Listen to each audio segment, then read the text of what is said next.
Biomolecules എന്ന ചാപ്റ്ററിന്റെ protein എന്നുള്ള സെക്ഷനാണ് ഇനി നമുക്ക് ഡിസ്കസ് ചെയ്യേണ്ടത്. അപ്പോൾ ഇതിനു മുമ്പ് നമ്മൾ പറഞ്ഞത് കാർബോഹൈഡ്രേറ്റിനെ പറ്റിയിട്ടായിരുന്നു. കാർബോഹൈഡ്രേറ്റിന്റെ ടൈപ്സ് ഏതൊക്കെയാണ്? മോണോസാക്കറൈഡ്, ഡൈസാക്കറൈഡ്, പോളിസാക്കറൈഡ്, ഇതൊക്കെയായിരുന്നു നമ്മൾ ഡിസ്കസ് ചെയ്തിട്ടുണ്ടായിരുന്നത്. അപ്പോ കാർബോഹൈഡ്രേറ്റിനെ കഴിഞ്ഞിട്ടുണ്ട്. ഇനി നമുക്ക് അടുത്ത പറയാനുള്ളത് പ്രോട്ടീൻസിനെ പറ്റിയിട്ടാണ്. പ്രോട്ടീൻ എന്താണ്? ഒരു ബയോമോളിക്യൂൾ ആണ് കേട്ടോ. അപ്പൊ നമുക്ക് ക്ലാസ് സ്റ്റാർട്ട് ചെയ്യാം.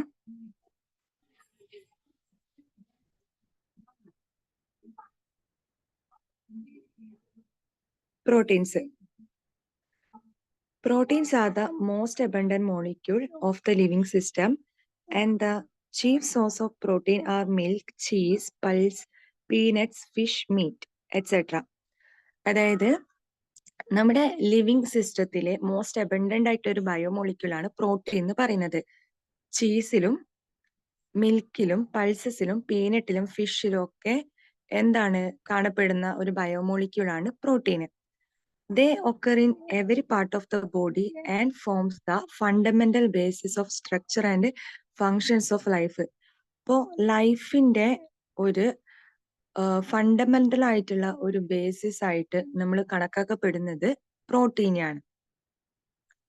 They are also required for growth and maintenance of the body. ബോഡിയുടെ മെയിൻ്റെനൻസിനും ഗ്രോത്തിനും ഒക്കെ അത്യാവശ്യം എന്താണ്? പ്രോട്ടീൻ ആണ്.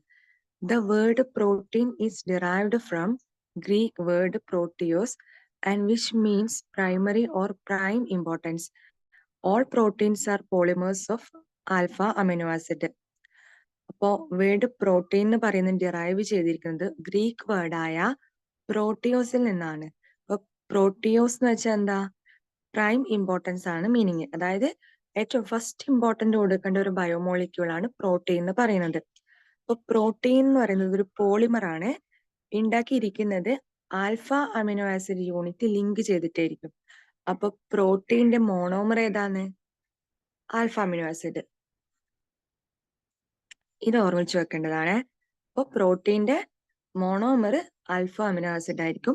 പ്രോട്ടീൻ നമ്മൾ ഹൈഡ്രോലൈസ് ചെയ്താൽ കിട്ടുന്നത് ആൽഫ അമിനോ ആസിഡ് മാത്രമായിരിക്കും. ആൽഫ അമിനോ ആസിഡിൽ ലിങ്ക് ചെയ്തിട്ടാണ് എന്തുണ്ടാകുന്നത്? പ്രോട്ടീൻ എന്ന് പറയുന്ന ബയോമോളിക്യൂൾ ഉണ്ടാകുന്നത്. Amino acid contain amino and carboxyl group functional groups, and depending upon the relative position of amino group with respect to carboxyl group, the amino acid can be classified as alpha, beta, gamma, delta, as so on. Only alpha amino acid are obtained on hydrolysis of proteins. They may contain other functional group also. അപ്പൊ എന്താ ഇനി അടുത്ത നമ്മൾ പഠിക്കുന്നത് amino acid ആണ് monomer നമ്മൾ പറഞ്ഞില്ലേ. അപ്പൊ ഈ അമിനോ ആസിഡിന്റെ സ്ട്രക്ചർ എന്താണെന്ന് നമ്മൾ പറയുന്നത്. അപ്പൊ ഒരു അമിനോ ആസിഡിൽ എന്തൊക്കെ ഫങ്ഷണൽ ഗ്രൂപ്പ് പ്രസന്റ് ആയിരിക്കും? അമിനോ ഗ്രൂപ്പും അതുപോലെ തന്നെ കാർബോക്സിൽ ഗ്രൂപ്പും പ്രസന്റ് ആയിരിക്കും അമിനോ ആസിഡിൽ. സോ ഈ കാണിച്ചിരിക്കുന്നതാണ് ആൽഫ അമിനോ ആസിഡിന്റെ ബേസിക് സ്ട്രക്ചർ എന്ന് പറയുന്നത്. എന്താണ്? RCH, ആൻഡ് ഇവിടെ NH2. ഇതാണ് ബേസിക് സ്ട്രക്ചർ. ഈ R എന്ന് പറയുന്നത് സൈഡ് ചെയിൻ ആണ്. അവിടെ എന്തും വരാം. നമുക്ക് ആൽക്കൈൽ ഗ്രൂപ്പോ അരൈൽ ഗ്രൂപ്പോ എന്ത് ഗ്രൂപ്പും വരാം ഈ R എന്ന് പറയുന്ന സൈഡ് ചെയിനിൽ. അപ്പൊ ഇതാണ് ഒരു ബേസിക് ആയിട്ടുള്ള സ്ട്രക്ചർ. അപ്പോ പ്രോട്ടീനെ ഹൈഡ്രോളിസിസ് ചെയ്താൽ എന്ത് മാത്രമേ കിട്ടുള്ളൂ? ആൽഫ അമിനോ ആസിഡ് മാത്രമേ നമുക്ക് കിട്ടുള്ളൂ.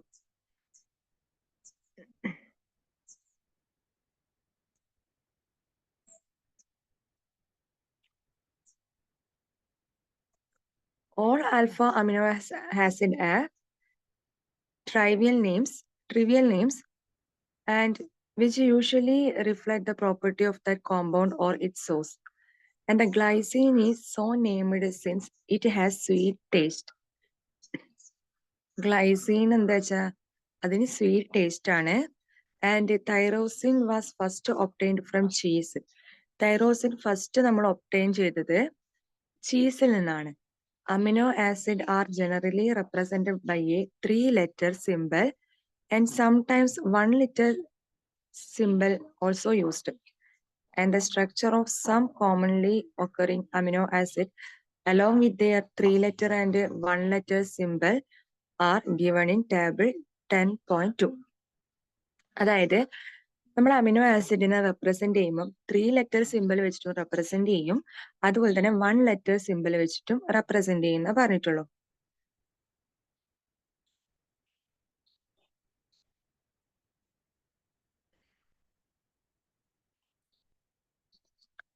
അപ്പോ ഈ ഒരു ടേബിളിൽ കൊടുത്തിട്ടുള്ളത് അമിനോ ആസിഡ്സും അതിന്റെ സൈഡ് ചെയിന് ഏതൊക്കെയാണെന്നും അതിന്റെ 3-letter സിമ്പിളും അതുപോലെ തന്നെ 1-letter സിമ്പിളും ഒക്കെയാണ് കൊടുത്തിട്ടുള്ളത്. അപ്പൊ 20 അമിനോ ആസിഡ്സ് ഉണ്ട്. അപ്പൊ അതിൽ ഫസ്റ്റ് വരുന്നത് എന്താ? ഫസ്റ്റ് വരുന്നതാണ് ഗ്ലൈസിൻ. ഗ്ലൈസിനിലെ സൈഡ് ചെയിൻ എന്തായിരിക്കും? ഇപ്പൊ സൈഡ് ചെയിൻ എന്ന് പറയുന്നത് എന്താണ്? ആറിന് പകരം ആൽക്കേനോ എരയിലോ ഗ്രൂപ്പോ വന്നതാണ് നമ്മൾ ആ സൈഡ് ചെയിൻ എന്ന് പറയുന്നത്. അപ്പോൾ അത് മാറുന്നതിനനുസരിച്ച് നമ്മൾ അമിനോ ആസിഡ്സിന്റെ പേരും മാറും അവിടെ. അപ്പൊ നമ്മളെ സ്ട്രക്ചർ എന്താണ്? COOH NH2. സോ ഇതല്ലേ അമിനോ ആസിഡിന്റെ സ്ട്രക്ചർ. ഇവിടെ ഏത് സ്ട്രക്ചറാ വരുന്നത്, അല്ല ഇവിടെ ഏത് ഗ്രൂപ്പാ വരുന്നത്, അതിനനുസരിച്ചിട്ടാണ് നമ്മുടെ അമിനോ ആസിഡ്സിന്റെ നെയിമിങ്ങിൽ മാറ്റം വരിക. അപ്പൊ ഇവിടെ സൈഡ് ചെയിൻ ആയിട്ട് നമ്മൾ ഹൈഡ്രജൻ വന്നിട്ടുണ്ടെങ്കിൽ ഇതിന്റെ പേരെന്താണ്? ഗ്ലൈസിൻ ആയിരിക്കും പേരുണ്ടാവുക. അതായത് ഇതാണ് ഏറ്റവും അമിനോ ആസിഡിന്റെ ഏറ്റവും സിംപ്ലസ്റ്റ് ഫോം ആണ് ഗ്ലൈസിൻ എന്ന് പറയുന്നത്. കാരണം എന്ന് പറയുന്ന ആ ഒരു സൈഡ് ചെയിനിൽ ഹൈഡ്രജൻ വന്നാലാണ് ഗ്ലൈസിൻ കിട്ടുക. ഇനി എന്താണ്? അപ്പൊ അതിനെ റെപ്രസെന്റ് ചെയ്യുന്നത് GLY എന്ന് വെച്ച് നമുക്ക് റെപ്രസെന്റ് ചെയ്യാം. ആൻഡ് ഓൾസോ ക്യാപിറ്റൽ G എന്ന് വെച്ചിട്ടും അതിനെ റെപ്രസെന്റ് ചെയ്യാം. ഇനി രണ്ടാമത്തെ അമിനോ ആസിഡ് ആണ് അലാനിൻ എന്ന് പറയുന്നത്. അലാനിൻ എങ്ങനെ ഉണ്ടാവുന്നത്?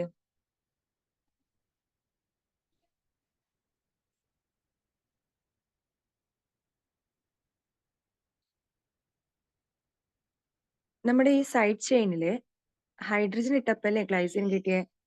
ഇനി CH3 ഗ്രൂപ്പ് ആണെങ്കിൽ എന്താണ്? ആ അമിനോ ആസിഡിന്റെ പേരാണ് അലാനിൻ എന്ന് പറയുന്നത്. അപ്പോ ആറിന് പകരം എന്ന് പറയുന്ന സൈഡ് ചെയിൻ ആയിട്ട് CH3 ഗ്രൂപ്പ് വരുമ്പം, ഒരു മീഥൈൽ ഗ്രൂപ്പ് വരുമ്പോൾ ഫോം ചെയ്യുന്നതാണ് അലാനിൻ. അതിനെ നമുക്ക് 3-letter സിമ്പിൾ ആയിട്ട് ALA അലാന്ന് എഴുതാം. ആൻഡ് 1-letter കോഡായിട്ട് നമ്മൾ ക്യാപിറ്റൽ A എഴുതാം. അങ്ങനെ ഓരോന്നുണ്ട്. വാലിൻ ആൻഡ് ല്യൂസിൻ ഒക്കെ ഉണ്ട്. ഓക്കെ.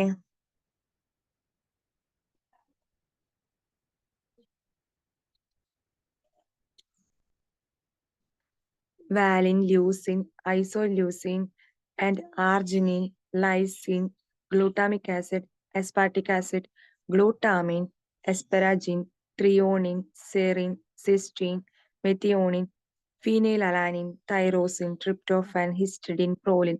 സോ ഇതൊക്കെ എന്താണ്? അമിനോ ആസിഡ്സ് ആണ്. അപ്പൊ 20 അമിനോ ആസിഡ്സ് ഉള്ളത് നമ്മൾ പറഞ്ഞിട്ടുണ്ട്. അപ്പൊ ഇതില് ഒരു സ്റ്റാർ ഇട്ടിട്ടുണ്ടോ? ആ സ്റ്റാർ ഇട്ടതിന്റെ മീനിങ് എന്താ? എസെൻഷ്യൽ അമിനോ ആസിഡ് എന്ന മീനിങ്. സ്റ്റാർ ഇട്ടതെല്ലാം എസെൻഷ്യൽ അമിനോ ആസിഡ് ആണ്. അതായത് നമ്മുടെ ഡയറ്റിലൂടെ നമുക്ക് കിട്ടുന്ന അമിനോ ആസിഡ്സ് ആണ് ഈ എസെൻഷ്യൽ അമിനോ ആസിഡ്. നമ്മുടെ ഫുഡിലൂടെ നമ്മുടെ ശരീരത്തിന്, ബോഡിയിലേക്ക് കിട്ടുന്നത്. അപ്പൊ അത് ഏതൊക്കെയാണ് എസെൻഷ്യൽ അമിനോ ആസിഡ്? ട്രിപ്റ്റോഫാനും ഹിസ്റ്റഡീനും അതുപോലെ ഫീനൈൽ അലാനിൻ, മെത്തിയോണിൻ, ത്രിയോണിൻ, ഇതൊക്കെ എന്താ? ലൈസിനൊക്കെ നമ്മളെ ഡയറ്റിലൂടെ നമുക്ക് കിട്ടുന്ന അമിനോ ആസിഡ് ആണ്. അപ്പൊ അമിനോ ആസിഡിന്റെ വെറൈറ്റീസ് നമ്മൾ പറഞ്ഞു. 20 ടൈപ്സ് ഉണ്ട്. 20 ഉണ്ട് അമിനോ ആസിഡ്. അപ്പൊ അതിന്റെ സ്ട്രക്ചർ എല്ലാം ഒന്ന് ജസ്റ്റ് നോക്കുക.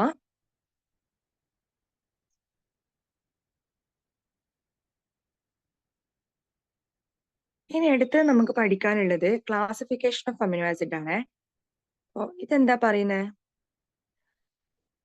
Amino acids R classified as acidic, basic or neutral depending upon the relative number of amino acid and carboxyl group in their molecule.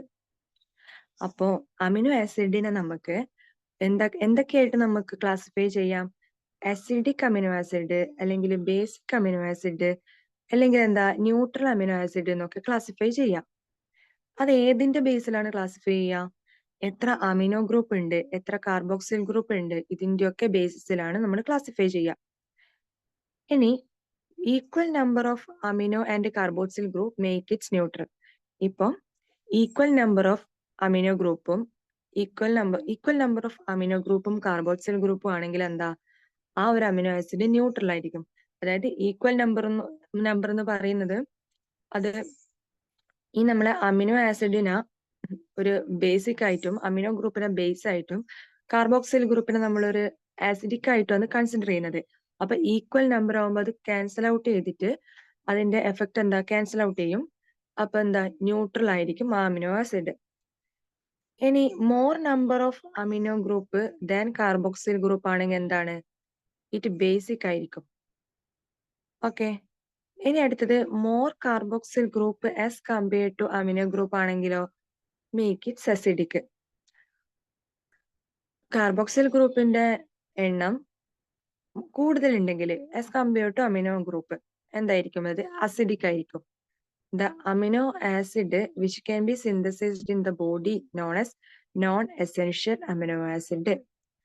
അപ്പോൾ നോൺ എസെൻഷ്യൽ അമിനോ ആസിഡ് എന്ന് വെച്ചാൽ എന്താണ്? ആ അമിനോ ആസിഡിനെ നമ്മുടെ ബോഡിയിൽ സിന്തസിസ് ചെയ്യാൻ പറ്റില്ല.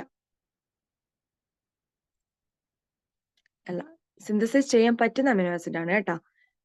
അപ്പൊ നോൺ എസെൻഷ്യൽ അമിനോ ആസിഡ് എന്ന് പറഞ്ഞാൽ എന്താണ്? നമ്മുടെ ബോഡി സിന്തസിസ് ചെയ്യുന്ന അമിനോ ആസിഡ് ആണ് എന്തെന്ന്? Non essential amino acid. On the other hand, those which cannot be synthesized in the body and must be obtained through a diet. അതായത് നമ്മുടെ ബോഡിയിൽ സിന്തസിസ് ചെയ്യാൻ പറ്റില്ല, പക്ഷെ നമുക്കത് കിട്ടുന്നത് ഡയറ്റിലൂടെ ആയിരിക്കും, ഫുഡിലൂടെ ആയിരിക്കും. അപ്പൊ അതിനെ എന്ത് പറയും? എസെൻഷ്യൽ അമിനോ ആസിഡ് എന്ന് പറയും. അപ്പൊ എത്ര ടൈപ്പ് ഉണ്ട്? നോൺ എസെൻഷ്യൽ അമിനോ ആസിഡും ഉണ്ട്, എസെൻഷ്യൽ അമിനോ ആസിഡും ഉണ്ട്. അപ്പൊ എസെൻഷ്യൽ അമിനോ ആസിഡ് എന്ന് പറയുന്നത് the amino acid which can be synthesised our body, നമ്മുടെ ബോഡി സിന്തസൈസ് ചെയ്യുന്നത്. ഇനി നോൺ എസെൻഷ്യൽ അമിനോ ആസിഡ് എന്ന് വെച്ചാലോ? അയ്യോ, മാറിപ്പോയിട്ടുണ്ട്. നോൺ എസെൻഷ്യൽ അമിനോ ആസിഡ് എന്ന് വെച്ചാലാണ് നമ്മളെ ബോഡി സിന്തസൈസ് ചെയ്യുന്നത്. ഓക്കെ, കൺഫ്യൂഷൻ ഒന്നുമില്ലല്ലോ. നോൺ എസെൻഷ്യൽ അമിനോ ആസിഡ് ആണ് നമ്മളെ ബോഡി സിന്തസൈസ് ചെയ്യുന്നത്. എസെൻഷ്യൽ അമിനോ ആസിഡ് ആണ് നമുക്ക് ഡയറ്റിലൂടെ കിട്ടുന്നത്. ഓക്കെ ആയില്ലേ?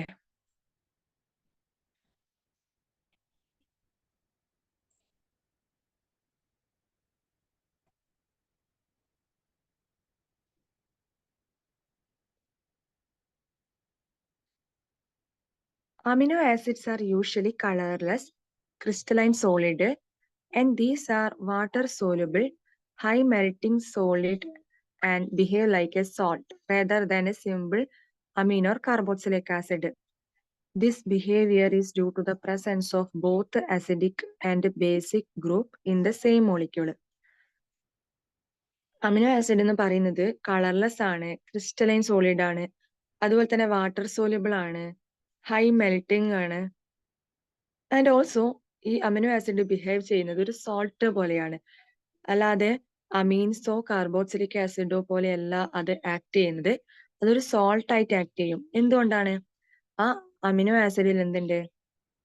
അസിഡിക് ഗ്രൂപ്പും ഉണ്ട്, ബേസിക് ഗ്രൂപ്പും പ്രസന്റ് ആയിട്ടുണ്ട് ആ ഒരു മോളിക്യൂൾ തന്നെ. അപ്പൊ അങ്ങനെ പ്രസന്റ് ആയിരിക്കുന്നുണ്ടെങ്കിൽ അതിന് എന്ത് പറയും? സോൾട്ട് എന്നാണ് നമ്മൾ പറയാം. അപ്പോ അമിനോ ആസിഡ് ഒരു സോൾട്ട് പോലെയാണ് ബിഹേവ് ചെയ്യുന്നത്. In aqueous solution, the carboxyl group can lose a proton and amino group can accept a proton and giving rise a dipolar ion known as Switzer ion. And this is neutral but contain both positive and negative charge. ഇത് aqueous സൊല്യൂഷനിലായിരിക്കുമ്പോൾ എന്താണ് സംഭവിക്കുക? ഈ carboxyl group proton loss ചെയ്യും, അതുപോലെ തന്നെ amino group proton accept ചെയ്യും. അപ്പൊ എന്ത് വരും? എന്നിട്ട് അങ്ങനെ ലോസും ഗെയിനും ചെയ്തിട്ട് ഒരു ഡൈപോളാർ സ്ട്രക്ചർ ഫോം ചെയ്യും. ആ ഡൈപോളാർ സ്ട്രക്ചറിനെ നമ്മൾ എന്ത് പറയും? സ്വിറ്റർ അയോൺ എന്ന് പറയും. സ്വിറ്റർ ion.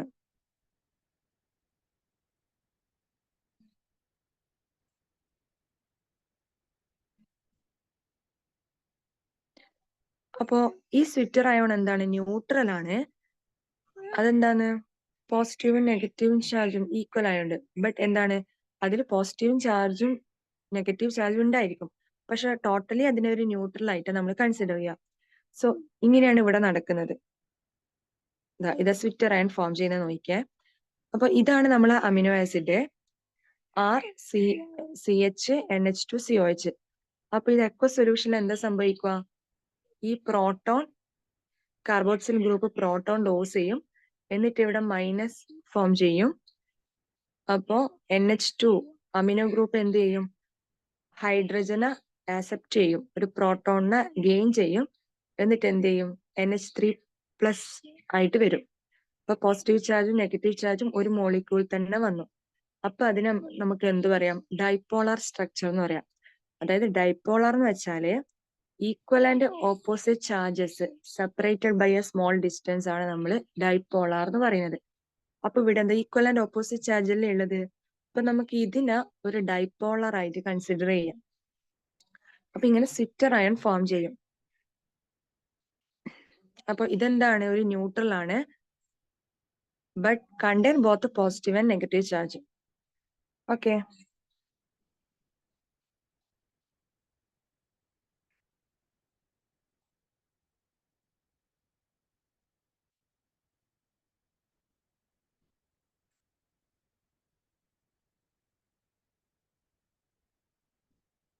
In Switter ionic form, amino acids show amphoteric behavior as they react both with acid and bases. അപ്പോ ഇതിൽ എന്തുണ്ട്? ആസിഡിക് ബിഹേവിയർ ഉണ്ട്, ബേസിക് ബിഹേവിയറും കാണിക്കുന്നുണ്ട്. അപ്പൊ ഇതിന് ആംഫോട്ടറിക് ബിഹേവിയർ എന്ന് പറയും. കാരണം എന്താ? ആസിഡുമായിട്ടും ബേസ് ആയിട്ടും ഇതിന് റിയാക്ട് ചെയ്യാൻ പറ്റും ഈ സ്വിറ്റർ അയോണിക് ഫോമില്. സ്വിറ്റർ അയോണിക് ഫോമില് അമിനോ ആസിഡ്സിന് എന്താണ്? ആംഫോട്ടറിക് ബിഹേവിയർ ആണുള്ളത്. ഈ ആംഫോട്ടറിക് ബിഹേവിയർ എന്ന് വെച്ചാൽ എന്താ? അതിന് ആസിഡുമായിട്ട് റിയാക്ട് ചെയ്യാൻ പറ്റും, അതുപോലെ തന്നെ ബേസ് ആയിട്ടും റിയാക്ട് ചെയ്യാൻ പറ്റും. അതിനെയാണ് ആംഫോട്ടറിക് ബിഹേവിയർ എന്ന് പറയുന്നത്. അപ്പോ വാട്ടർ ഒരു ആംഫോട്ടറിക് സോൾവെന്റ് ആണ് കേട്ടോ. വാട്ടറിന് ആസിഡ് ആയിട്ടും ആക്ട് ചെയ്യാൻ പറ്റും, അതുപോലെ തന്നെ ബേസ് ആയിട്ടും ആക്ട് ചെയ്യാൻ പറ്റും. അതുപോലെ തന്നെയാണ് ഇൻ സിറ്റർ അയണിക് ഫോമിൽ അമിനോ ആസിഡും ഒരു ആംഫോട്ടറിക് ബിഹേവിയർ കാണിക്കുന്നുണ്ട്.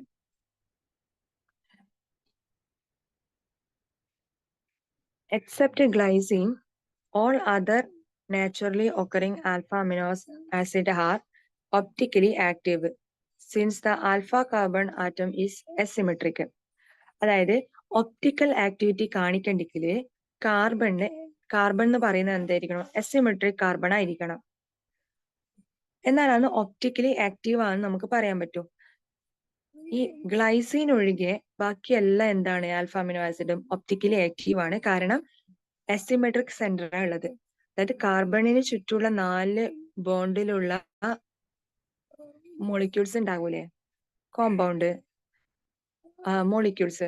ആ മോളിക്യൂൾസ് എന്തായിരിക്കും? 4 ഡിഫറെന്റ് ആയിരിക്കും, അസിമെട്രിക് ആയിരിക്കും. അപ്പൊ എന്താ? ഒപ്റ്റിക്കലി ആക്ടിവിറ്റി കാണിക്കും. ബട്ട് ഗ്ലൈസിന്റെ കേസിൽ എന്താ വരുന്നത്? ഇവിടെ NH2 ആണ്, ഇവിടെ COH, ആൻഡ് ഇവിടെ ഹൈഡ്രജൻ, ആൻഡ് ഇവിടെ ഹൈഡ്രജൻ. അപ്പൊ ഇതാണ് ഗ്ലൈസിന്റെ സ്ട്രക്ചർ എന്ന് പറയുന്നത്. അപ്പൊ ഇവിടെ എന്താ? അസിമെട്രിക് സെന്റർ ആണോ ഈ ആൽഫ കാർബണിൽ ഉള്ളത്? അല്ല. കാരണം ഇവിടെ സെയിം ആറ്റം വന്നു, ഹൈഡ്രജനും വന്നു. അപ്പൊ അസിമെട്രിക് സെന്റർ അല്ല. ഇത് 4 ഡിഫറെന്റ് ആവുമ്പോ ആണ് അസിമെട്രിക് സെന്റർ എന്ന് പറഞ്ഞിട്ട് ഒപ്റ്റിക്കലി ആക്റ്റീവ് ആവുന്നു. അപ്പൊ ഗ്ലൈസിന്റെ കേസിൽ എന്താ? ഒപ്റ്റിക്കൽ ആക്ടിവിറ്റി കാണിക്കില്ല, കാരണം അസിമെട്രിക് സെന്റർ ഇല്ല.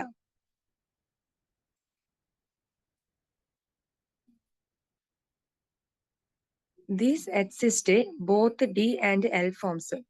Most naturally occurring amino acid have L configuration. L amino acid are represented by writing the amino group on left hand side. അപ്പോ ഇതെന്താണ്? ഡി ആൻഡ് എൽ ഫോമില് ഈ അമിനോ ആസിഡ് എക്സിസ്റ്റ് ചെയ്യും. അതായത് ഡെസ്ട്രോ rotatory and ലീവോ rotatory. സാധാരണ commonly ആയിട്ട് എന്താണ്? L കോൺഫിഗറേഷനാ കാണുക. ഈ എൽ അമിനോ ആസിഡ് എന്ന് വെച്ചാൽ എന്താ, അമിനോ ഗ്രൂപ്പ് ലെഫ്റ്റ് സൈഡിൽ ആണ് കോമൺലി പ്രസന്റ് ആയിട്ട് ഉണ്ടാവുക.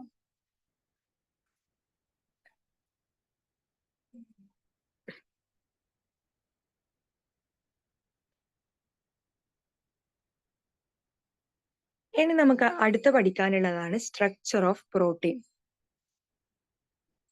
You have already read the protein are polymers of alpha amino acid and they are connected to each other by peptide bond or peptide linkage. അപ്പൊ നമ്മള് ഈ ക്ലാസിന്റെ സ്റ്റാർട്ടിങ് പറഞ്ഞിട്ടുണ്ടായിരുന്നു, എന്താ പ്രോട്ടീൻ എന്ന് പറയുന്നത് ഒരു അമിനോ ആസിഡ്, പ്രോട്ടീൻ എന്ന് പറയുന്നത് ഒരു പോളിമർ ആണ്, ആൽഫ അമിനോ ആസിഡ് ലിങ്ക് ചെയ്തിട്ടാണ് ഈ പ്രോട്ടീൻ ഉണ്ടാക്കിയിരിക്കുന്നത് എന്നൊക്കെ പറഞ്ഞിട്ടുണ്ട്. അപ്പോ ഈ ആൽഫ അമിനോ ആസിഡ് ജോയിൻ ചെയ്തിട്ടല്ലേ പ്രോട്ടീൻ ആയത്. അപ്പോ ഈ ഇപ്പോ രണ്ട് ആൽഫ അമിനോ ആസിഡ് തമ്മിലുള്ള ആ ഒരു കണക്ഷന് ഉള്ള പേരെന്താ, കണക്ഷൻ ചെയ്യണമെങ്കിൽ അവിടെ ഒരു ബോണ്ട് ഫോം ചെയ്യണ്ടേ, ആ ബോണ്ടിന്റെ പേരാണ് പെപ്റ്റൈഡ് ബോണ്ട് എന്ന് പറയുന്നത്, അല്ലെങ്കിൽ പെപ്റ്റൈഡ് ലിങ്കേജ് എന്ന് പറയും. സോ പെപ്റ്റൈഡ് ബോണ്ട് ഫോം ചെയ്തിട്ടാണ് ഈ ആൽഫ അമിനോ ആസിഡ് ജോയിൻ ചെയ്ത് പോയിട്ട് എന്ത് ഉണ്ടാകുന്നത്, പ്രോട്ടീൻ ഉണ്ടാകുന്നത്. Chemically, peptide linkage is an amide formed between the COH group and the amino group. ഇപ്പൊ നമുക്കിവിടെ കാണാൻ പറ്റും ഈ NH2CH2COH, ഇതൊരു ഗ്ലൈസീൻ ആണ്. NH2CH3COH ഇതൊരു അലാനിൻ ആണ്. അപ്പൊ ഈ രണ്ട് അമിനോ ആസിഡും ലിങ്ക് ചെയ്തിട്ടാകുമ്പോ ഉണ്ടാകുന്ന സ്ട്രക്ചർ ആണ് ഗ്ലൈസൈൽ അലാനിൻ എന്ന് പറയുന്നത്. ഗ്ലൈസൈൽ അലാനിന്. അപ്പൊ ഇതെങ്ങനെ ഫോം ചെയ്യുന്നത്, ഈ COHന്റെ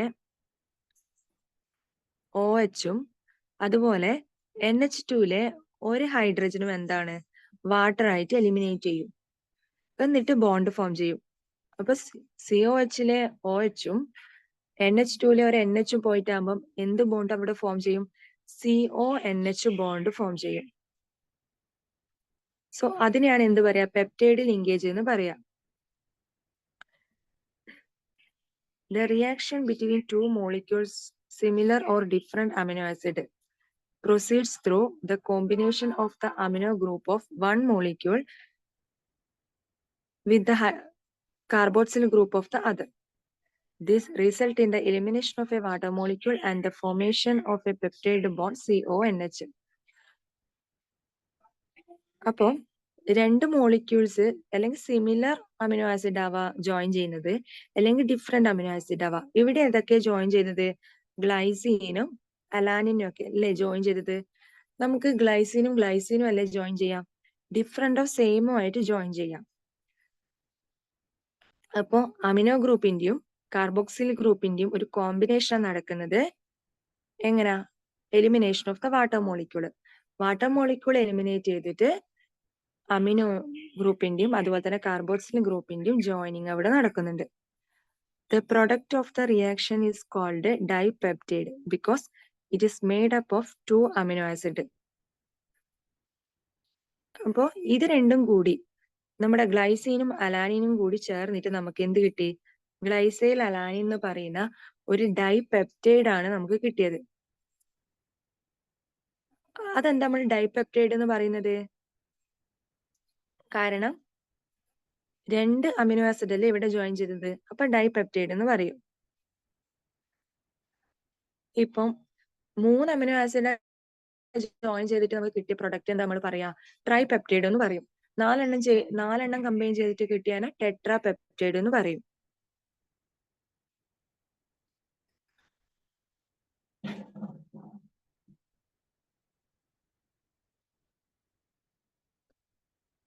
If a third amino acid combine to a dipeptide and the product is called tripeptide. അപ്പൊ ഡൈപെപ്റ്റൈഡിന്റെ കൂടെ ഒരു മൂന്നാമത് ഒരു അമിനോ ആസിഡും കൂടി ജോയിൻ ചെയ്താൽ നമുക്ക് എന്ത് കിട്ടും, ട്രൈപെപ്റ്റൈഡ് കിട്ടും. A tripeptide contain 3 amino acid linked by 2 peptide linkage. അപ്പോ ഇതൊരു അമിനോ ആസിഡ് ആണെന്ന് കരുതുക, ഇതൊരു അമിനോ ആസിഡ് ആണെന്ന് കരുതുക, ഇതൊരു അമിനോ ആസിഡ് ആണെന്ന് കരുതാം. അപ്പൊ ഇത് തമ്മിൽ എന്തുണ്ട്? ഒരു പെപ്റ്റൈഡിന്റെ ലിങ്കേജ് ഉണ്ട്. അപ്പൊ ഇതെന്താണ് ഈ പ്രൊഡക്റ്റ്? ഇതൊരു ട്രൈ പെപ്റ്റൈഡ് ആണ്. ഓക്കെ, കാരണം ട്രൈ പെപ്റ്റൈഡ് എന്ന് പറയുന്നത് കാരണം 3 അമിനോ ആസിഡ് ആണ് ലിങ്ക് ചെയ്തിട്ടുള്ളത്. ആൻഡ് ഓൾസോ ഇതിൽ എത്ര പെപ്റ്റൈഡ് ലിങ്കേജ് ഉണ്ട്? 2 പെപ്റ്റൈഡ് ബോണ്ടാ ഉള്ളത്. ഇതൊന്ന്, ഇത് 2 പെപ്റ്റൈഡ് ബോണ്ടാ ഉള്ളത്. Similarly, when 4, 5, 6 amino acids are linked, respective products are known as tetrapeptide, pentapeptide, hexapeptide, respectively. When the number of such amino acid is more than 10, then the product is called polypeptide. അപ്പൊ എന്താ polypeptide? Amino ആസിഡ്സിന്റെ number more than 10 വന്നിട്ടുണ്ടെങ്കിൽ ആ പ്രോഡക്റ്റിന് നമ്മൾ പറയും polypeptide എന്ന്. അപ്പൊ പോളിപെപ്റ്റൈഡിൽ എത്ര അമിനോ ആസിഡ് ഉണ്ടാകും? More than 10 amino acid link ചെയ്തിട്ടുണ്ടാവും. A polypeptide with more than 100 amino acid residues having molecular mass higher than 10,000 is called a protein. അപ്പോൾ പോളിപെപ്റ്റൈഡ് വിത്ത് 100 അമിനോ ആസിഡിനെക്കാളും കൂടുതൽ ഉണ്ടെങ്കിൽ ആൻഡ് ഓൾസോ അതിന്റെ മോളിക്കുലർ മാസ് എത്രയാണ്? 10,000-നേക്കാളും കൂടുതലുമാണെന്ന് വിചാരിക്കുക. അപ്പൊ ആ ഒരു സ്ട്രക്ചറിനെ നമ്മൾ എന്ത് പറയും? പ്രോട്ടീൻ എന്ന് പറയും. അപ്പൊ എന്താ പ്രോട്ടീൻ എന്ന് പറയുന്നത് ഒരു പോളിപെപ്റ്റൈഡ് ആണ്. അപ്പോൾ അതിൽ എത്ര അമിനോ ആസിഡ് ഉണ്ടാവും? മോർ ദാൻ 100 അമിനോ ആസിഡ് ഉണ്ടെങ്കിൽ ആ ഒരു പോളിപെപ്റ്റൈഡിനെ നമ്മൾ പ്രോട്ടീൻ എന്ന് പറയാം. ആൻഡ് ഓൾസോ ഹൈ മോളിക്കുലർ മാസും ആയിരിക്കണം. However, the distinction between a polypeptide and a protein is not very sharp. Polypeptide with fewer amino acids are likely to be called proteins if they ordinarily have well-defined conformation of a protein, such as insulin, which contain 51 amino acid. അപ്പൊ എന്താ നമ്മൾ പറഞ്ഞു, ഒരു പ്രോട്ടീനിൽ എന്തായിരിക്കണം? ഒരു 100-ലധികം amino acid ഉണ്ടെങ്കിൽ നമ്മൾ അതിന് പ്രോട്ടീൻ എന്ന് പറയുന്നു പറഞ്ഞിട്ടുണ്ട്. പക്ഷെ എല്ലാ കേസിലല്ല. നമ്മൾ ഇൻസുലിൻ എന്ന് പറയുന്നത് എന്താ? ഒരു പ്രോട്ടീൻ ആണ്. ഇൻസുലിനിലെ അമിനോ ആസിഡ് എത്രയാണ്? 51 അമിനോ ആസിഡ് ഉള്ളത്. അപ്പൊ ഇതിനും എന്ത് നമുക്ക് പറയാം? പ്രോട്ടീൻ ഒക്കെ പറയാം. അപ്പൊ പ്രോട്ടീനും പിന്നെ പോളിപെപ്റ്റൈഡ് എന്ന് പറയുന്ന ആ ഒരു അതിന്റെ ഡിസ്റ്റിങ്ഷൻ എന്ന് പറയുന്നത് അത്ര വെരി ഷാർപ്പ് അല്ല. നമുക്ക് വേഗം അങ്ങനെ കണ്ടുപിടിക്കാൻ പറ്റുന്നതല്ല. ഇത് പോളിപെപ്റ്റൈഡ് ആണോ പ്രോട്ടീൻ ആണോ എന്നൊക്കെ ഉള്ളത്. അടുത്ത ഇമ്പോർട്ടന്റ് ആയിട്ട് ഒരു പാർട്ടാണ് ഈ ഫൈബ്രസ് പ്രോട്ടീനും അതുപോലെ തന്നെ ഗ്ലോബുലാർ പ്രോട്ടീൻസും. അതായത് ഇത് ഏതിന്റെ ബേസിലാണ് ഇതിനെ ക്ലാസിഫൈ ചെയ്തിട്ടുള്ളത്? On the basis of their molecular shape. ഇപ്പൊ മോളിക്കുലർ ഷേപ്പ് അനുസരിച്ചിട്ട് പ്രോട്ടീന് ഫൈബ്രസ് പ്രോട്ടീനും അതുപോലെ തന്നെ ഗ്ലോബുലാർ പ്രോട്ടീനും നമുക്ക് പറയാം.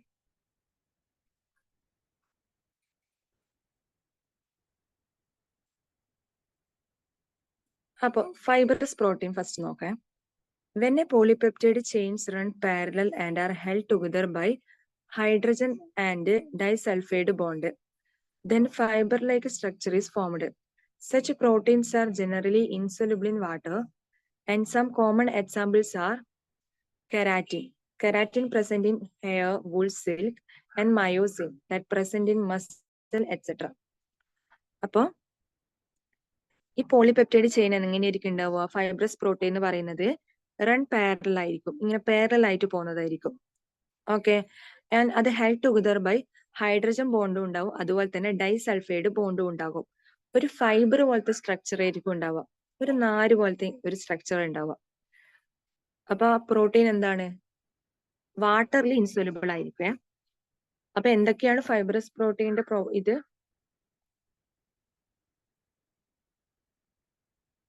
ഒന്ന്, ഫൈബ്രസ് പ്രോട്ടീൻ എന്ന് പറയുന്നത് പാരലൽ ആയിട്ട് പോകുന്നതായിരിക്കും അതിന്റെ ചെയിന്. പിന്നെ ഓൾസോ അതിന് ഉണ്ടായിരിക്കും ഹൈഡ്രജനും ഡൈസൾഫൈഡ് ബോണ്ടും പ്രസന്റ് ആയിരിക്കും. പിന്നെ അതൊരു ഫൈബർ ലൈക്ക് സ്ട്രക്ചർ ആയിരിക്കും ഉണ്ടാവുക. പിന്നെ ഓൾസോ വാട്ടറിൽ ഇൻസോലുബിളും ആയിരിക്കും. ഇനി ഇതിന്റെ എക്സാമ്പിൾസ് എന്ന് പറയുന്നത് കെരാറ്റിൻ, നമ്മുടെ മുടിയിലും അതുപോലെ തന്നെ സിൽക്ക്, വൂളിലൊക്കെ പ്രസന്റ് ആയിരിക്കുന്ന പ്രോട്ടീൻ ആണ് കെരാറ്റിൻ എന്ന് പറയുന്ന പ്രോട്ടീൻ. ആൻഡ് നമ്മുടെ മസിൽസിൽ പ്രസന്റ് ആയിരിക്കുന്നതാണ് മയോസിൻ. അപ്പൊ കെരാറ്റിനും മയോസിനും എന്താണ്? ഫൈബ്രസ് പ്രോട്ടീൻ ആണ്. ഓക്കെ അല്ലേ? ഇപ്പൊ ഫൈബ്രസ് പ്രോട്ടീൻ കഴിഞ്ഞേ. ഇനി നമുക്ക് നോക്കാനുള്ളത് ഗ്ലോബുലാർ പ്രോട്ടീനെ പറ്റിയിട്ടാണ്.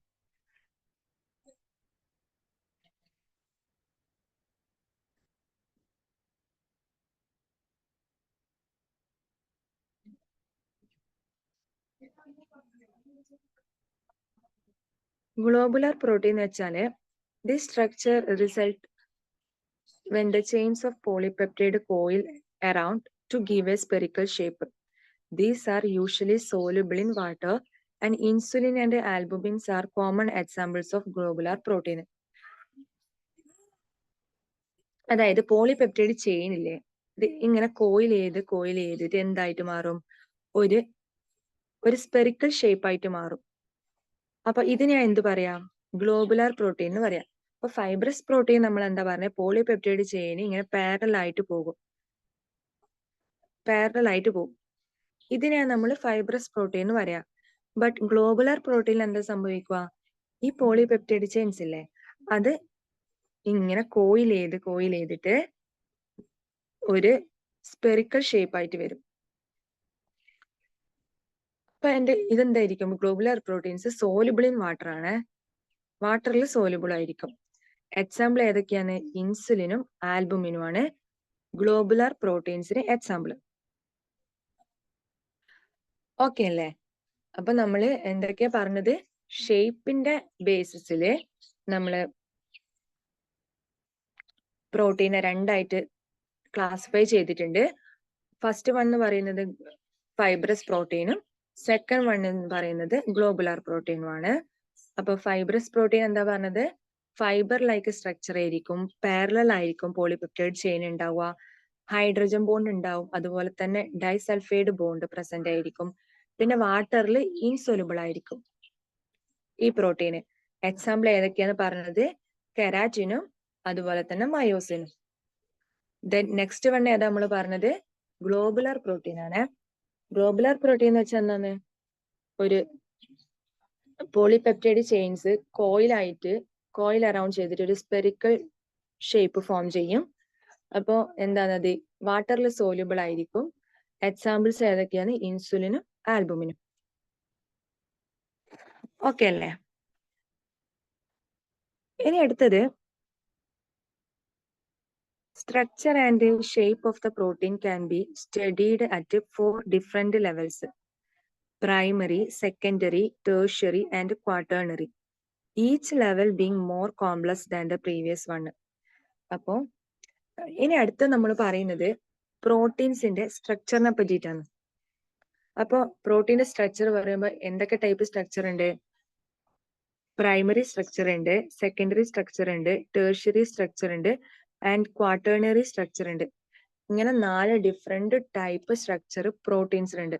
അപ്പൊ ഓരോന്നും ഇപ്പൊ പ്രൈമറിനേക്കാളും കുറച്ച് കോംപ്ലക്സ് ആണ് സെക്കൻഡറി സ്ട്രക്ചർ, സെക്കൻഡറിനേക്കാളും കുറച്ച് കോംപ്ലക്സ് ആണ് ടേർഷ്യറി സ്ട്രക്ചർ. ഇപ്പൊ ടേർഷ്യറിനേക്കാളും കോംപ്ലക്സ് ആണ് എന്തെന്ന്? ക്വാട്ടേണറി സ്ട്രക്ചർ എന്ന് പറയുന്നത്.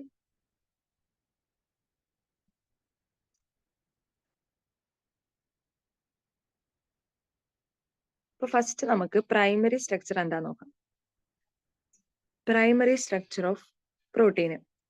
Proteins may have one or more polypeptide chains, and each polypeptide in a protein has amino acid linked with each other in a specific sequences, and it is this sequence of amino acid that is said to be in the primary structure of protein.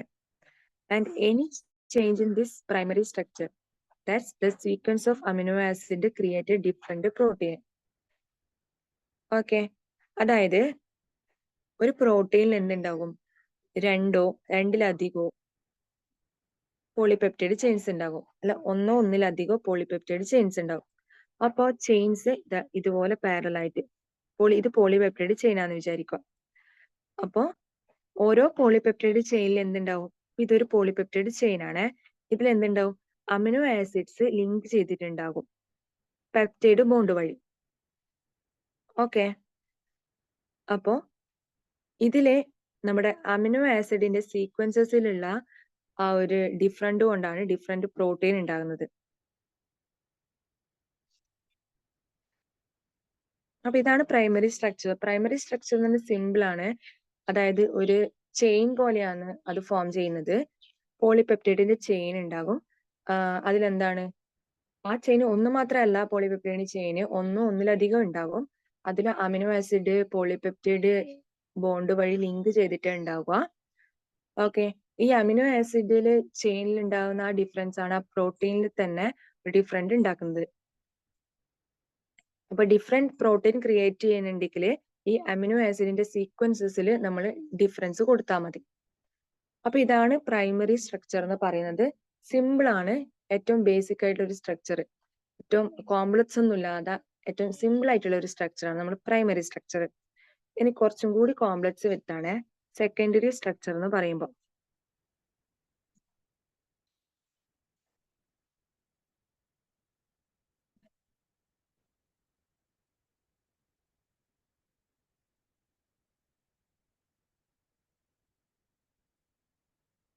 അപ്പോൾ secondary structure of proteins.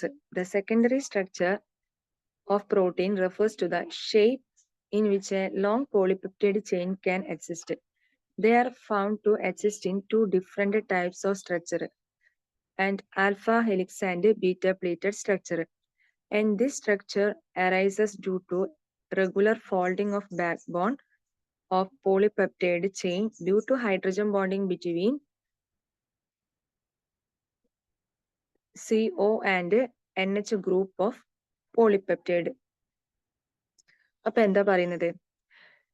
അപ്പോ polypeptide chain ഉണ്ടാവില്ലേ, ഈ polypeptide chain സാധാരണ chain ഇങ്ങനെ ഉണ്ടാവും, ഇതുപോലെ straight ആയിട്ടുണ്ടാവും. അപ്പൊ സെക്കൻഡറി സ്ട്രക്ചറിൽ എങ്ങനെയാ ഫോം ചെയ്യുന്നത്? ഈ പോളിപെപ്റ്റൈഡ് ചെയിന് ജസ്റ്റ് കോയിൽ ചെയ്തിട്ട് ഉണ്ടാവുക.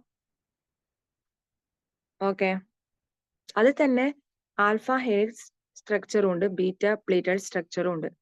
കോയിൽ ചെയ്തിട്ടല്ല, ജസ്റ്റ് ഹെലിക്കൽ ഷേപ്പ് ആയിട്ട് ഉണ്ടാവുക. ഇങ്ങനെയാണ് ഉണ്ടാകുക. ഇതാണ് ആൽഫ ഹെലിക്സ് എന്ന് പറയുന്നത്. ഇവിടെ കാണിച്ചിട്ടുണ്ട്. ഇതാണ് alpha helix structure of protein. കണ്ടോ, ഇങ്ങനെ ഹെലിക്കൽ ഷേപ്പ് ആയിട്ടാണ് ഉണ്ടാവുക. ആൻഡ് ഓൾസോ ഇതിന് ബീറ്റ പ്ലേറ്റഡ് സ്ട്രക്ചറും കൂടി ഉണ്ട്. അപ്പോ ഈ ആൽഫ ഹെലിക്സ് സ്ട്രക്ചറിൽ നോക്കിയേ, ഇവിടെ എന്താ സംഭവിക്കുന്നത്? ഇവിടെ ഒരു ഹൈഡ്രജൻ ബോണ്ട് ഫോം ചെയ്യുന്നുണ്ട്. ഏതൊക്കെ തമ്മില്? സിഒയും NH ഗ്രൂപ്പും തമ്മില്, CO ഗ്രൂപ്പും NH ഗ്രൂപ്പും തമ്മില് ഒരു ഹൈഡ്രജൻ ബോണ്ട് ഫോം ചെയ്യുന്നുണ്ട്.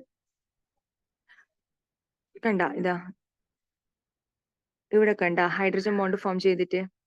അതുപോലെ തന്നെ ഇവിടെ ഹൈഡ്രജൻ ബോണ്ട് ഫോം ചെയ്തിട്ടുണ്ട്, ഇവിടെ ഹൈഡ്രജൻ ബോണ്ട് ഫോം ചെയ്തിട്ടുണ്ട്, ഇവിടെ ഫോം ചെയ്തിട്ടുണ്ട്. അപ്പൊ എന്താണ്, ആ ഒരു ഫോൾഡിങ്ങില് ആ ഒരു ബാക്ക് ബോൺ റെഗുലർ ഫോൾഡിങ്. അപ്പൊ ഇതിന്റെ ഫോൾഡിങ് ഇപ്പോ ഇവിടെ നിന്ന് ഇങ്ങനെ ഫോൾഡ് ചെയ്തു. ദെൻ അടുത്ത ഫോൾഡിങ്ങില്, അപ്പൊ ഈ രണ്ട് ഫോൾഡിങ്ങും തമ്മിൽ എന്താണ്, ഒരു ഹൈഡ്രജൻ ബോണ്ട് ഫോം ചെയ്തു. അപ്പൊ അഡ്ജസന്റ് ആയിട്ടുള്ള ഫോൾഡിങ്ങിലാണ്. ദെൻ ഈ ഫോൾഡിങ്ങിലും നെക്സ്റ്റ് ഫോൾഡിങ്ങിലും എന്താണ്, ഇവിടെയും ആദ്യം ഒരു ഹൈഡ്രജൻ ബോണ്ട് ഫോം ചെയ്യും. ഒന്നും മനസ്സിലായിട്ടുണ്ടാവില്ല, ഒന്നുകൂടി പറയാം. ഈ സെക്കൻഡറി സ്ട്രക്ചർ ഓഫ് പ്രോട്ടീൻ എന്ന് പറയുന്നതിൽ തന്നെ രണ്ട് സ്ട്രക്ചർ ഫോം ചെയ്യും. ഒന്ന് എന്താണ്, ആൽഫ ഹെലിക്സും ബീറ്റ പ്ലേറ്റഡ് സ്ട്രക്ചർ എന്നും പറയാം. അപ്പൊ ഫസ്റ്റ് നമ്മൾ ആൽഫ ഹെലിക്സിനെ പറ്റിയിട്ടാണ് നോക്കുന്നത്. ആൽഫ ഹെലിക്സ് എന്ന് പറഞ്ഞാല് ഈ ഒരു ഹെലിക്കൽ ഷേപ്പാണ് ഫോം ചെയ്യാം. അത് മനസ്സിലായില്ലേ? ഇനി എന്താ അടുത്ത പറയുന്നത്, ഇതിന്റെ റെഗുലർ ഫോൾഡിങ്ങിലാണ് ഹൈഡ്രജൻ ബോണ്ട് ഫോം ചെയ്യുക. അപ്പൊ ഇതാണ് ഫസ്റ്റ് ഫോൾഡിങ്. ഇതിന്റെ അഡ്ജസന്റ് ആയിട്ടുള്ള ദ നെക്സ്റ്റ് ഫോൾഡിങ് എന്ന് പറയുന്നത് ഇതാണ്. അപ്പൊ ഇത് ഫസ്റ്റ് ഫോൾഡിങ്, ഇതിൻ്റെത് നെക്സ്റ്റ് ഫോൾഡിങ്, ഈ സൈഡിൽ തന്നെ ഉള്ളത്. അപ്പൊ ഈ രണ്ട് ഫോൾഡിങ്ങും തമ്മിൽ എന്ത് ഫോം ചെയ്യുക, ഹൈഡ്രജൻ ബോണ്ട് ഫോം ചെയ്യുക. കണ്ട, ഹൈഡ്രജൻ ബോണ്ട് ഫോം ചെയ്തിട്ട്. ആൻഡ് ഇത് വേറൊരു ഫോൾഡിങ്, ആൻഡ് ഇത് വേറൊരു ഫോൾഡിങ്, 3ഉം 4ഉം സെയിം സൈഡിലുള്ളത്. അപ്പൊ ഇത് തമ്മിൽ എന്ത് ഫോം ചെയ്യും, ഹൈഡ്രജൻ ബോണ്ട് ഫോം ചെയ്യും. ദെൻ ആദ്യം ഇതിന് ഇങ്ങനെ പോകില്ല, ഇങ്ങനെ പോകുമ്പോൾ താഴോട്ട് ഹൈഡ്രജൻ ബോണ്ട് ഫോം ചെയ്യും.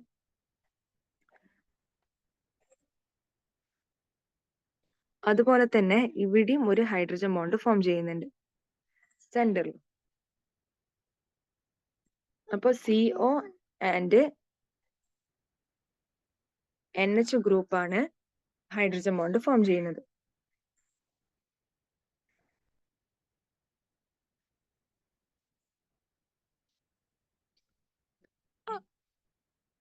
Alpha helix is one of the most common ways in which a polypeptide chain forms all possible hydrogen bond by twisting into a right-handed screw with the NH group of each amino acid residue hydrogen bonded to the carbonyl group of an adjacent turn of the helix as shown in figure 10.1. ഇപ്പൊ ഞാൻ പറഞ്ഞത് തന്നെ, അതായത് polypeptide ചെയിന് possible ആയിട്ട് എല്ലാ possible ഇതിലേക്കും hydrogen bond എങ്ങനെ form ചെയ്യാം എന്നുള്ള ഇത് ഒരു കോമൺ ആയിട്ടുള്ള ഒരു വേ ആണ് ആൽഫ ഹെലിക്സിന്റെ ആ ഒരു സ്ട്രക്ചർ എന്ന് പറയുന്നത്. അപ്പോൾ ആൽഫ ഹെലിക്സ് ഫോം ചെയ്താല് എല്ലാ പോസിബിൾ വേസിലും നമുക്ക് ഹൈഡ്രജൻ ബോണ്ട് ഫോം ചെയ്യാൻ പറ്റും. എങ്ങനെ ഇത് ട്വിസ്റ്റ് ചെയ്യുന്നത്? റൈറ്റ് ഹാൻഡഡ് സ്ക്രൂ ആ ഒരു ഇതിലാണ് ഈ പോളിപെപ്റ്റൈഡ് ചെയിൻ ട്വിസ്റ്റ് ചെയ്തെടുക്കുന്നത്. എന്നിട്ട് എന്ത് സംഭവിക്കും? ഇവിടെ NH group of each amino acid residue hydrogen bonded to the carbonyl group of adjacent turn of helix. അപ്പോൾ NH ഗ്രൂപ്പ് അമിനോ ആസിഡിലെ ഓരോ NH ഗ്രൂപ്പും ആ അഡ്ജസന്റ് ഹെലിക്സിന്റെ അഡ്ജസന്റ് ടേണിലുള്ള കാർബണൈൽ ഗ്രൂപ്പ് CO ഗ്രൂപ്പുമായിട്ടാണ് എന്തെന്ന് ഹൈഡ്രജൻ ബോണ്ട് ഫോം ചെയ്യുന്നത്. അപ്പൊ പോസിബിൾ ഹൈഡ്രജൻ ബോണ്ട് നമുക്ക് എല്ലാ പോസിബിൾ വേയിലും നമുക്ക് ഹൈഡ്രജൻ ബോണ്ട് ഫോം ചെയ്യാൻ പറ്റുന്ന ഒരു കോമൺ ആയിട്ടുള്ള ഒരു സ്ട്രക്ചറാണ് നമ്മള് ആൽഫ ഹെലിക്സ് സ്ട്രക്ചർ എന്ന് പറയുന്നത്. ഇനി അടുത്ത് നമ്മൾ പറയുന്നത് ഒരു ബീറ്റ പ്ലേറ്റഡ് സ്ട്രക്ചർ ആണ്. ഇതാണ് beta plated structure. In beta plated sheet structure, all peptide chains are structured out to nearly maximum extension. അപ്പൊ ഈ എല്ലാ പെപ്റ്റൈഡ് ചെയിൻ എന്താണ് നമ്മൾ നല്ല സ്ട്രക്ചർ ചെയ്തു, മാക്സിമം എക്സ്റ്റൻഷൻ വരെ സ്ട്രെച്ച് ചെയ്തു, and then laid side by side which are held together by a intermolecular hydrogen bonding. And the structure resembles the pleated fold of drapery and therefore known as beta plated sheet. അപ്പൊ ഇതാണ് beta plated structure എന്ന് പറയുന്നത്. ഒരു plate പോലെ നമുക്ക് form ചെയ്യും, ഒരു plate എടുത്ത പോലെ നമുക്ക് ഫോം ചെയ്യും. അതുകൊണ്ട് നമുക്ക് അതിനെ ബീറ്റ പ്ലേറ്റഡ് ഷീറ്റ് എന്ന് പറയുന്നത്. ഇപ്പൊ നമ്മൾ അതിന് എന്ത് ചെയ്തു? ഈ ഒരു പെപ്റ്റൈഡ് ചെയിനിന് എല്ലാ പെപ്റ്റൈഡ് ചെയിനിനും നമ്മൾ സ്ട്രെച്ച് ചെയ്യുമ്പോൾ മാക്സിമം എക്സ്റ്റൻഷനിലേക്ക് സ്ട്രെച്ച് ചെയ്യും. എന്നിട്ട് സൈഡ് ബൈ സൈഡ് ആയിട്ട് നമ്മൾ അതിനെ ഇങ്ങനെ കിടത്തി വെച്ചാൽ കിട്ടുന്ന ഒരു സ്ട്രക്ചർ ആണ് ബീറ്റ പ്ലേറ്റഡ് സ്ട്രക്ചർ. അപ്പൊ അവിടെ എന്താണ്? ഇന്റർമോളിക്കുലർ ഹൈഡ്രജൻ ബോണ്ടിങ് ഉണ്ടാവുക. അപ്പോ ഇവിടെ ഹൈഡ്രജൻ ബോണ്ടിങ് കാണിച്ചു തരാം. NHഉം CUം തമ്മിൽ എന്താണ്? ഒരു ഹൈഡ്രജൻ ബോണ്ട് ഫോം ചെയ്തു. ദെൻ അഗെയിൻ ഇവിടെ ഒരു NHഉം CUം തമ്മിൽ ഹൈഡ്രജൻ ബോണ്ട് ഫോം ചെയ്തു. അപ്പോ എന്താണ്? ഇവിടെ ഇന്റർമോളിക്കുലർ ഹൈഡ്രജൻ ബോണ്ട് ഉണ്ടാവുക. ഇന്റർമോളിക്കുലർ ഹൈഡ്രജൻ ബോണ്ട് എന്ന് വെച്ചാൽ എന്നാ? മോളിക്യൂൾസ് തമ്മിലുള്ള ഹൈഡ്രജൻ ബോണ്ടിങ് ആണ്.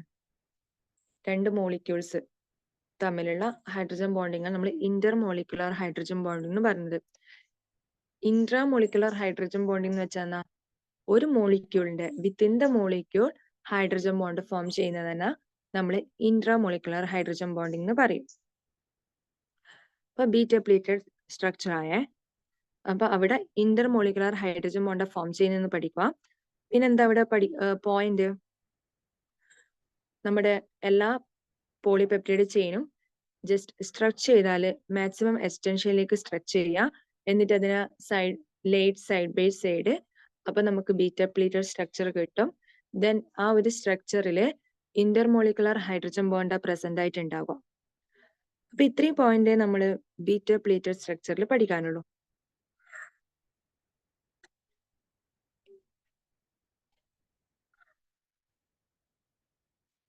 ഇനി അടുത്ത സ്ട്രക്ചർ ആണ് tertiary structure of protein. The tertiary structure of protein represent Overall folding of the polypeptide chain, further folding of the secondary structure.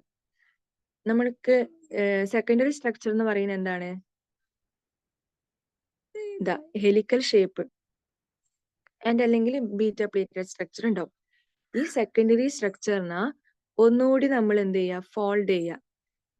Fold ചെയ്താൽ കിട്ടുന്ന സ്ട്രക്ചറാണ് എന്ത് ടെർഷ്യറി സ്ട്രക്ചർ എന്ന് പറയുന്നത്. കുറച്ചും കൂടി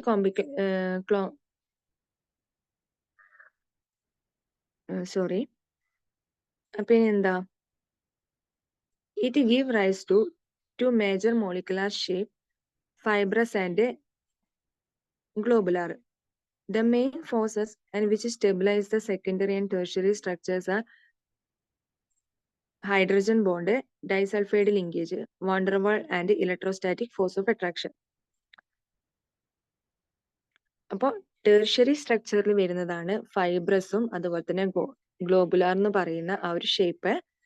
പിന്നെ എന്താ പറയാനുള്ളത്? അതിൽ വരുന്ന മെയിൻ ഫോഴ്സസ് എന്തൊക്കെയാണ്? ഹൈഡ്രജൻ ബോണ്ട് വരും, ഡൈസൾഫൈഡ് ലിങ്കേജ് വരും, അതുപോലെ തന്നെ van der Waal and electrostatic force of attraction. So ഇത് നാലും നമ്മുടെ secondary and tertiary structure of പ്രോട്ടീനിൽ വരുന്നതാണ്. ഇനി അടുത്ത നമുക്ക് പഠിക്കാനുള്ളതാണ് quaternary structure of protein. Some of the proteins are composed of 2 or more polypeptide chains referred to as subunits.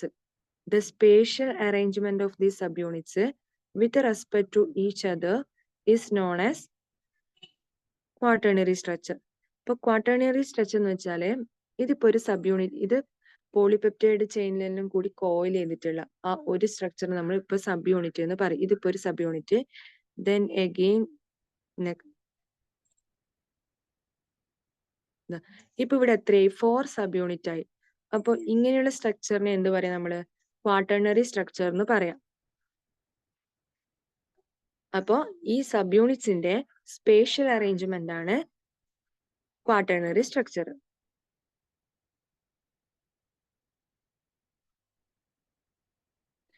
ഈ പിക്ചർ കണ്ടാൽ നിങ്ങൾക്ക് കറക്റ്റ് ആയിട്ട് മനസ്സിലാവും. ഇത് പ്രൈമറി സ്ട്രക്ചർ, സിമ്പിൾ ആയിട്ട് നോക്കിയേ, ചെയിൻ പോലെ. ആൻഡ് സെക്കൻഡറി സ്ട്രക്ചർ നോക്കിയേ, helical shape. And tertiary structure, അപ്പൊ ഇത് പ്രൈമറി സ്ട്രക്ചർ, ഇത് സെക്കൻഡറി. ആൻഡ് ടെർഷ്യറി നോക്കിയേ, ഈ സെക്കൻഡറി സ്ട്രക്ചറിനെ ഒന്നുകൂടി ഫോൾഡ് ചെയ്തിട്ട്. ആൻഡ് ക്വാട്ടേണറി സ്ട്രക്ചർ എന്ന് വെച്ചാൽ അതിനേക്കാളും കുറച്ചും കൂടി കോംപ്ലിക്കേഷൻ വന്നു, കുറച്ചും കൂടി ഒന്നും കൂടി ഫോൾഡ് ചെയ്തു. അത് അതാ ക്വാട്ടേണറി സ്ട്രക്ചർ എന്ന് പറയുന്നത്.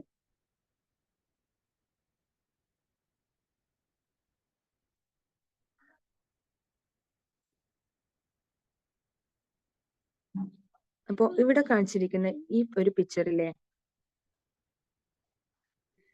Primary, secondary, tertiary and quaternary structure of haemoglobin. ഹീമോഗ്ലോബിന്റെ ഒരു പ്രൈമറി, സെക്കൻഡറി ഒക്കെ സ്ട്രക്ചർ ആണിട്ടുള്ളത്. അപ്പൊ പ്രൈമറി സ്ട്രക്ചർ നോക്കിയ ചെയിൻ പോലെ ഇത്. ആൻഡ് സെക്കൻഡറി സ്ട്രക്ചർ വേണ്ട ഹെലിക്കൽ ഷേപ്പ് തന്നെ. ആൻഡ് ടെർഷ്യറി നോക്കിയേ, ഒന്നുകൂടി അത് ഫോൾഡ് ചെയ്തിട്ടുള്ളത്.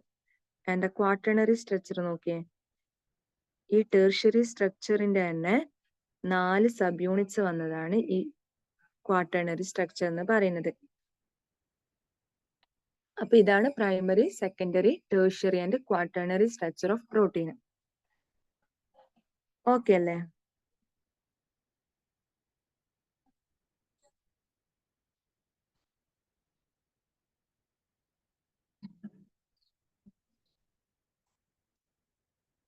ഇനി നമുക്ക് അടുത്ത പഠിക്കാനുള്ള ഭാഗമാണ് ഡിനാച്ചുറേഷൻ ഓഫ് പ്രോട്ടീൻ എന്ന് പറയുന്നത്. Protein found in biological system with a unique 3-dimensional structure and biological activity is called a native protein. അപ്പോൾ ബാക്കി നമ്മുടെ ബയോമോളിക്യൂൾസിനെ പോലെയൊന്നല്ല, പ്രോട്ടീൻസ് എന്താണ്, ഒരു യൂണീക്ക് ആയിട്ടുള്ള ഒരു 3-dimensional സ്ട്രക്ചർ ഉണ്ട്. ആൻഡ് ഓൾസോ ഡിഫറെന്റ് ആയിട്ടുള്ള ഒരു ബയോളജിക്കൽ ആക്ടിവിറ്റി ഉണ്ട്. അതുകൊണ്ട് തന്നെ ഇതിനെ നാറ്റീവ് പ്രോട്ടീൻ നമുക്ക് വിളിക്കാം.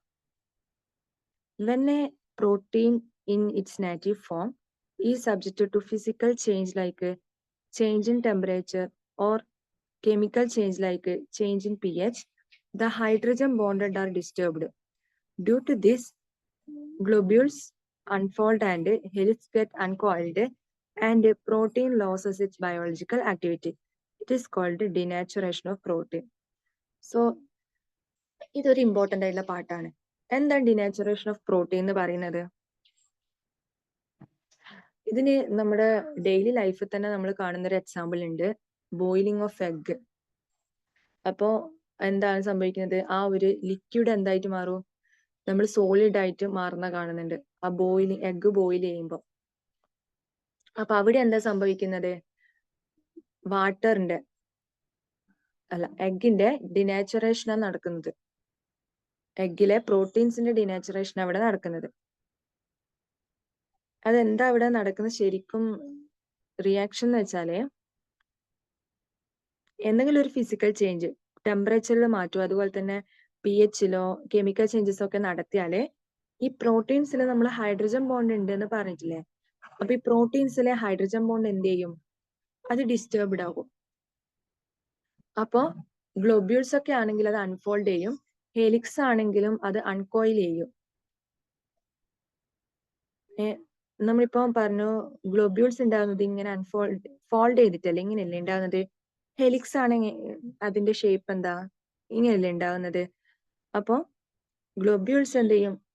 ഈ ഫോൾഡ് ചെയ്തത് അൺഫോൾഡ് ആയിട്ട് മാറും, ഹെലിക്സ് എന്തായിട്ടും അൺകോയിൽഡ് ആയിട്ട് മാറും. അപ്പൊ എന്ത് ചെയ്യും? ഈ പ്രോട്ടീൻസിന്റെ ബയോളജിക്കൽ ആക്ടിവിറ്റി ഒക്കെ നഷ്ടപ്പെടും. അപ്പൊ അതിനെയാണ് നമ്മൾ ഡിനാച്ചുറേഷൻ ഓഫ് പ്രോട്ടീൻ എന്ന് പറയാം.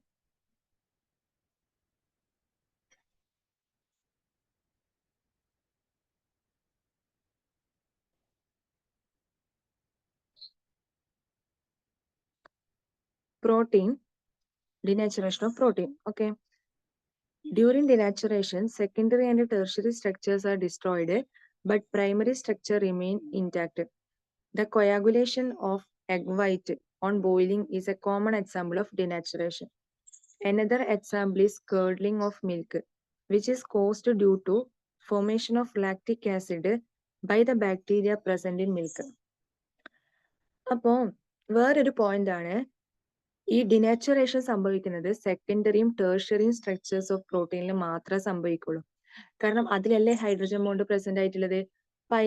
പ്രൈമറി സ്ട്രക്ചറിൽ ഹൈഡ്രജൻ ബോണ്ട് ഉണ്ടോ? ഇല്ലല്ലോ. പോളിപെപ്റ്റൈഡ് ആ ചെയിൻസില് എന്താണ് പെപ്റ്റൈഡ് ബോണ്ടല്ലേ പ്രസന്റ് ആയിട്ടുള്ളൂ പ്രൈമറി സ്ട്രക്ചറിൽ. അപ്പൊ അതില് എന്താണ് ഡിനാച്ചുറേഷൻ സംഭവിക്കില്ല. ഡിനാച്ചുറേഷൻ സംഭവിക്കുന്നത് സെക്കൻഡറി ആൻഡ് ടേർഷ്യറി സ്ട്രക്ചേഴ്സ് ആണ്, വിച്ച് ഹാവിങ് ഹൈഡ്രജൻ ബോണ്ട്. അപ്പൊ ഇതിന് എക്സാമ്പിൾ ഇവിടെ കൊടുത്തിട്ടുള്ളതാണ് coagulation of egg white. Egg വൈറ്റിന്റെ കൊയാഗുലേഷൻ എന്ന് പറയുന്നത് ഒരു ഡിനാച്ചുറേഷൻ എക്സാമ്പിൾ ആണ്. വേറൊരു എക്സാമ്പിൾ ആണ് കേർഡ്ലിംഗ് ഓഫ് മിൽക്ക്. അപ്പൊ ഡിനാച്ചുറേഷൻ ഓഫ് പ്രോട്ടീന്റെ എക്സാമ്പിൾസ് പഠിച്ചു വെക്കണം. ഏതൊക്കെയാണ്? കൊയാഗുലേഷൻ ഓഫ് എഗ് വൈറ്റും കേർഡ്ലിംഗ് ഓഫ് മിൽക്കും. ഈ കേർഡ്ലിംഗ് ഓഫ് മിൽക്ക് എങ്ങനെ സംഭവിക്കുന്നത്? ഈ മിൽക്കിൽ പ്രസന്റ് ആയിട്ടുള്ള ബാക്ടീരിയന്റെ പ്രസൻസ് കൊണ്ട് അവിടെ ലാക്റ്റിക് ആസിഡ് ഫോം ചെയ്യും. സോ അങ്ങനെയാണ് കേർഡ്ലിംഗ് ഓഫ് മിൽക്ക് സംഭവിക്കുന്നത്.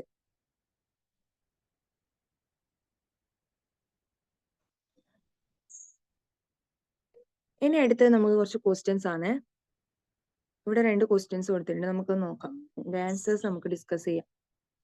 The melting point and solubility in water of amino acids are generally higher than that of corresponding halo acid. Explain.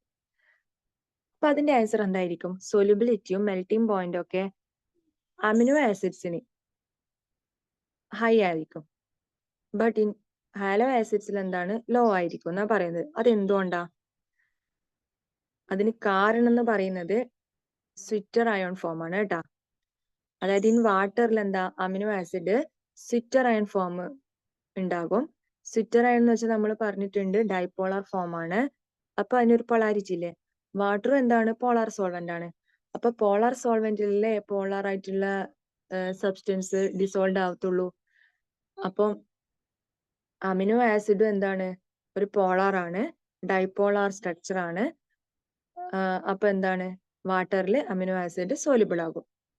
Also melting പോയിന്റും high ആകുന്നതിന് കാരണം ഈ dipolar form തന്നെയാണ്. ഇനി അടുത്തത് where does the water present in egg go after boiling egg. അപ്പോൾ egg boil ചെയ്യുമ്പം അതിലുള്ള വാട്ടറിന് എന്താ സംഭവിക്കണെന്ന്. ഈ കൊയാഗുലേറ്റഡ് പ്രോട്ടീൻ എന്ത് ചെയ്യും, ആ വാട്ടറിനെ വിളിച്ചെടുക്കുക ചെയ്യുന്നത്. അപ്പൊ അവിടെ വാട്ടറിന്റെ പ്രസൻസ് ഇല്ലാണ്ടാകും.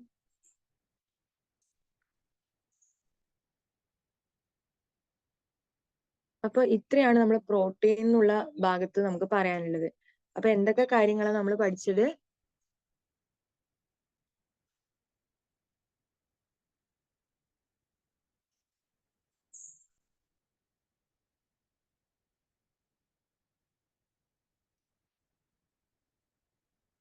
എന്തൊക്കെ കാര്യങ്ങൾ നമ്മൾ പഠിച്ചു? പ്രോട്ടീൻസിന്റെ ഒരു ബേസിക് ഇൻട്രൊഡക്ഷൻ പറഞ്ഞു.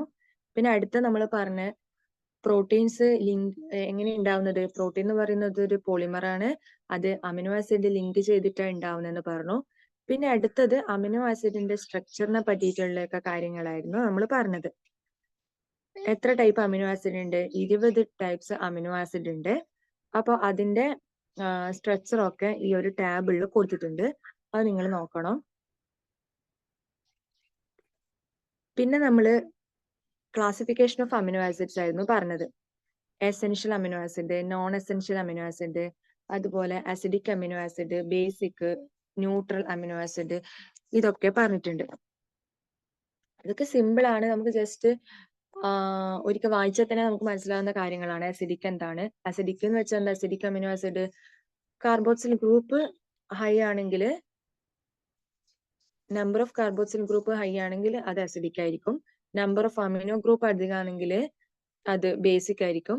Equal number of amino and carboxyl group ആണെങ്കിൽ അത് ന്യൂട്രൽ ആയിരിക്കും. അപ്പൊ അത് സിമ്പിൾ ആണ് കാര്യങ്ങൾ. പിന്നെ നമ്മൾ എന്താ പഠിച്ചത്? സ്വിറ്റർ അയൺ ഫോം. ഇത് ഇമ്പോർട്ടന്റ് ആണ്. സ്വിറ്റർ അയൺ ഫോം, ഈ ഒരു സ്ട്രക്ചർ ഇവിടെ പഠിച്ചു വെക്കണം. ഈ ഒരു സ്ട്രക്ചർ ഇമ്പോർട്ടന്റ് ആണ്, അത് പഠിച്ചു വെക്കേണ്ടത് നമ്മൾ. ഇപ്പൊ സ്വിറ്റർ അയൺ ഫോം ഡൈപോളാർ ആണ്. സ്വിറ്റർ അയൺ ഫോം ഉണ്ടാകും ഈ അമിനോ ആസിഡിന്, അതൊക്കെ നമ്മൾ ഓർമ്മിക്കുക. പിന്നെ അടുത്തത് പഠിച്ചത് ഒരു പ്രോട്ടീന്റെ സ്ട്രക്ചർ ആണ്. അമിനോ ആസിഡ്സ് ലിങ്ക് ചെയ്തിട്ട് പ്രോട്ടീൻ ഉണ്ടാവുന്നെന്ന് പറഞ്ഞു. ഈ അമിനോ ആസിഡിൽ ഒരു പെപ്റ്റൈഡ് ബോണ്ടാ ഫോം ചെയ്യുന്നത്, അതും പറഞ്ഞിട്ടുണ്ട്. അപ്പൊ പോളിപെപ്റ്റൈഡ് എന്താന്ന് പറഞ്ഞിട്ടുണ്ട്. എന്താണ് പ്രോട്ടീൻ എന്ന് പറഞ്ഞിട്ടുണ്ട്. ഇനി അടുത്തത് പ്രോട്ടീന്റെ ക്ലാസിഫിക്കേഷൻ ആണ് ഇനി വരുന്നത്. ഇൻ ഷേപ്പിന്റെ അനുസരിച്ചിട്ട്, മോളിക്കുലർ ഷേപ്പിനനുസരിച്ചിട്ട് പ്രോട്ടീനെ നമ്മൾ ഫൈബ്രസ് പ്രോട്ടീനും ഗ്ലോബുലാർ പ്രോട്ടീനും പറഞ്ഞു. അപ്പൊ അതിന്റെ എക്സാമ്പിൾസും പഠിച്ചു വെക്കുക. പിന്നെ അടുത്തത് അതിന്റെ സ്ട്രക്ചർ ആണ് പറഞ്ഞത്. Primary structure and secondary and tertiary quaternary സ്ട്രക്ചറിനെ പറ്റിയിട്ടൊക്കെ ഡീറ്റെയിൽ ആയിട്ട് പറഞ്ഞിട്ടുണ്ട്. അതും ഇമ്പോർട്ടന്റ് ആണ്, പഠിച്ചു വെക്കേണ്ടതാണ്. ഇനി ലാസ്റ്റ് നമ്മൾ പറഞ്ഞ കാര്യമാണ് ഈ പ്രോട്ടീൻ എന്നുള്ള പാർട്ടില് ഡിനാച്ചുറേഷൻ ഓഫ് പ്രോട്ടീൻ എന്ന് പറയുന്നത്. അതായത് നമ്മൾ ഒരു ഫിസിക്കൽ ചേഞ്ചോ അല്ലെങ്കിൽ കെമിക്കൽ ചേഞ്ചോ ഒരു പ്രോട്ടീനിൽ നടത്തുമ്പോൾ അവിടെ ഹൈഡ്രജന്റെ ബോണ്ടിനെ അത് ഡിസ്റ്റർബ് ആക്കും. അപ്പൊ എന്താണ്? അൺകോയിൽഡും അൺഫോൾഡിങ് ഒക്കെ നടക്കും. അതുപോലെ പ്രോട്ടീന്റെ ബയോളജിക്കൽ ആക്ടിവിറ്റി എന്താണ്? ലോസ് ചെയ്യും. ഈ ഹൈഡ്രജൻ ബോണ്ടിനെ ഡിസ്റ്റർബ് ചെയ്യുമ്പോൾ എന്ത് സംഭവിക്കും? പ്രോട്ടീന്റെ ആക്ടിവിറ്റി, ബയോളജിക്കൽ ആക്ടിവിറ്റി ലോസ് ചെയ്യും. ആ ഒരു ഇതെയാണ് എന്ത് പറയാ? ഡിനാച്ചുറേഷൻ ഓഫ് പ്രോട്ടീൻ എന്ന് പറയാം. ആ ഒരു ഫിനോമിനാണ് നമ്മള് ഡിനാച്ചുറേഷൻ ഓഫ് പ്രോട്ടീൻ എന്ന് പറയാം. അപ്പൊ അതിന് എക്സാമ്പിൾ 2 പഠിച്ചു.